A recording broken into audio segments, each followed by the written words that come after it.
Welcome, everybody. In this video, I will be talking about the legislation that I have seen come out of Florida over the past year or so.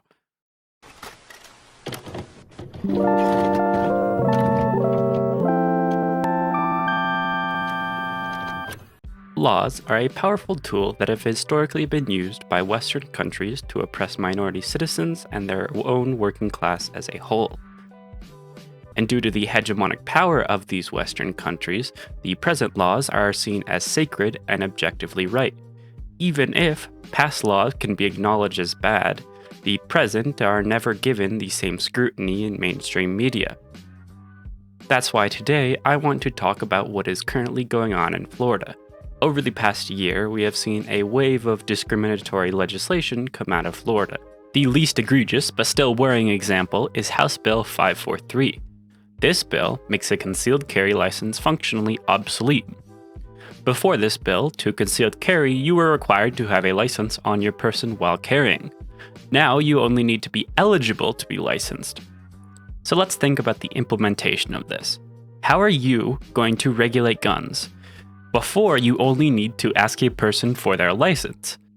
Now you are required to do a full, on-the-spot background check on each and every person to know if they are allowed to concealed carry.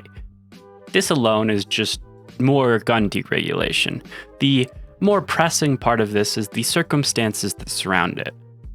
For one, this bill is signed at a time when gun violence is just barely coming down from the high in 2021. For another, this bill was signed only 6 days after a school shooting in Tennessee occurred.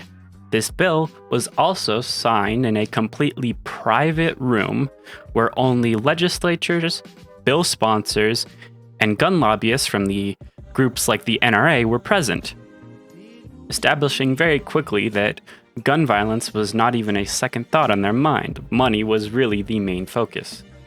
After directly putting people in more danger from guns, they have decided to protect them from the woke mob. Not actually any real violence, just an ideological boogeyman that the Republican Party has. Florida has banned the usage of preferred pronouns and names in schools with House Bill 1069. And they have also banned anyone from using their preferred bathrooms with House Bill 1521.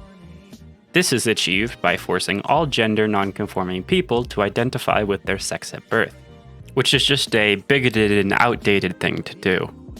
After attempting to legislate away queer rights in school, the Florida government has decided to solidify their control over the Florida education system.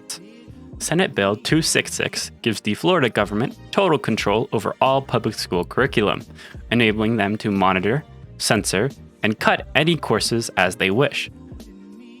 While the regulation of education isn't inherently bad, by specifically describing any course that talks about systemic racism, sexism, oppression, and privilege, this bill makes it very clear that its sole purpose is to sterilize and whitewash U.S. history.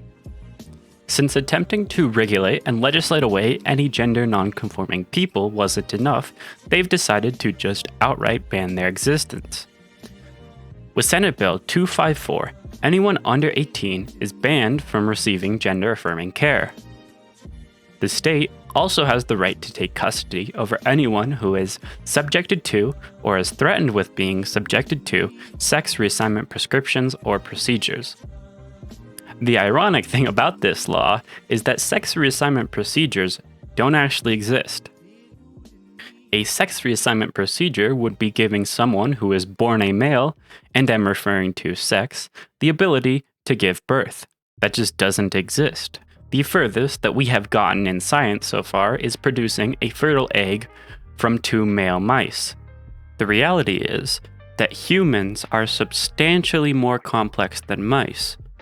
This is backed up by the lead scientist on this research project giving a rough estimate of within the next decade.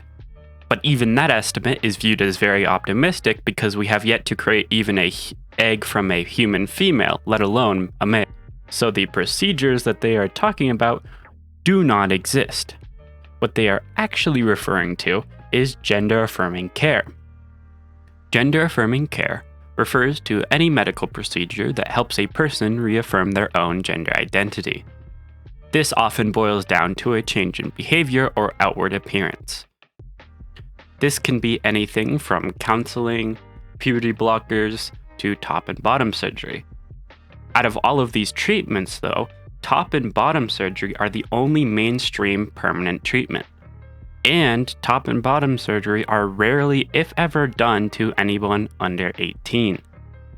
Meaning the procedures they are banning are comparable to dyeing your hair or getting a non-permanent tattoo. Now, beyond the absurd nature of this bill, the bill uses some very specific terminology, and it's not an accident. This bill uses the medically incorrect term of sex reassignment procedure so as to manipulate the first impression a person has when reading this. The connotation of a sex reassignment procedure is much scarier than gender-affirming care, and they purposely choose this. There is also likely some ignorant legislatures in the writing of this bill, but the main purpose is to fearmonger what they are referring to. Along with Senate Bill 254, preventing children from receiving gender-affirming care, the Florida government has also attempted to bar adults from also receiving gender-affirming care. With Senate Bill 1580, insurance companies now have the right to refuse to pay for a medical service on the basis of moral obligation. The intended purpose of this bill is for insurance companies to refuse to pay for gender-affirming care on the basis of moral obligation because their religion doesn't believe trans people should exist. Its also intended use is for insurance companies to also refuse to pay for medical procedures like abortions on the same reasoning. This bill is just a blatant last-ditch attempt to win out on the contentious topics of the modern time. Like, abortion rights have been secured in some states, and so this is the Republican Party attempting to secure the right to refuse abortions. Same thing with trans health care. By not overtly banning it, they can't be just called out for this, although the intentions and outcomes are the same.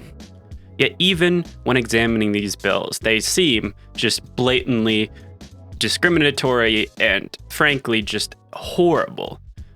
But the true atrocity of these bills can't be understood without looking at the effects of gender-affirming care. In multiple peer-reviewed studies, gender-affirming care has been found to reduce depression rates by 60% and reduce suicide rates by 73%. Meaning that it is reasonable to conclude that gender-affirming care is a life-saving medical procedure. So, all of the people who support the banning of trans healthcare should also support the banning of cancer treatments, appendix removals, and any other life-saving medical procedure, because the effects of banning trans healthcare and banning those other medical procedures will be relatively similar. Just because will affect less people doesn't negate the gravity of what these bills are doing. While all of these bills and the effects that they will have will be felt for years to come in Florida, it must be acknowledged that this is not new. This behavior of apathy towards human life is something the US government, not even just Republicans, the entire US government, has routinely showed through their words and their actions. The US is tied with multiple genocides in Southeast Asia alone. It was tied to Cambodia, Vietnam, Chile, Argentina, East Timor, Bangladesh. That's just in Southeast Asia, and that was in the 1970s, where the US is tied to millions of innocent civilian deaths over a period of less than 10 years. Even in recent time, in 2010 era, the US was tied to indiscriminate drone strikes of civilians in Iraq, Pakistan, Yemen, Somalia, Afghanistan, Libya. Like, we just bomb wherever we want for the free labor of the war-torn countries afterwards. And even that's all in the past. The US is currently involved in military aid of the genocidal ethno-state of Israel, and it is heavily tied to its oppression and massacring of innocent Palestinian civilians. So no, the US government does not care about human life. That is not even a second or third thought in their mind. They are motivated by the monetary gain of the military-industrial complex that they are heavily involved in.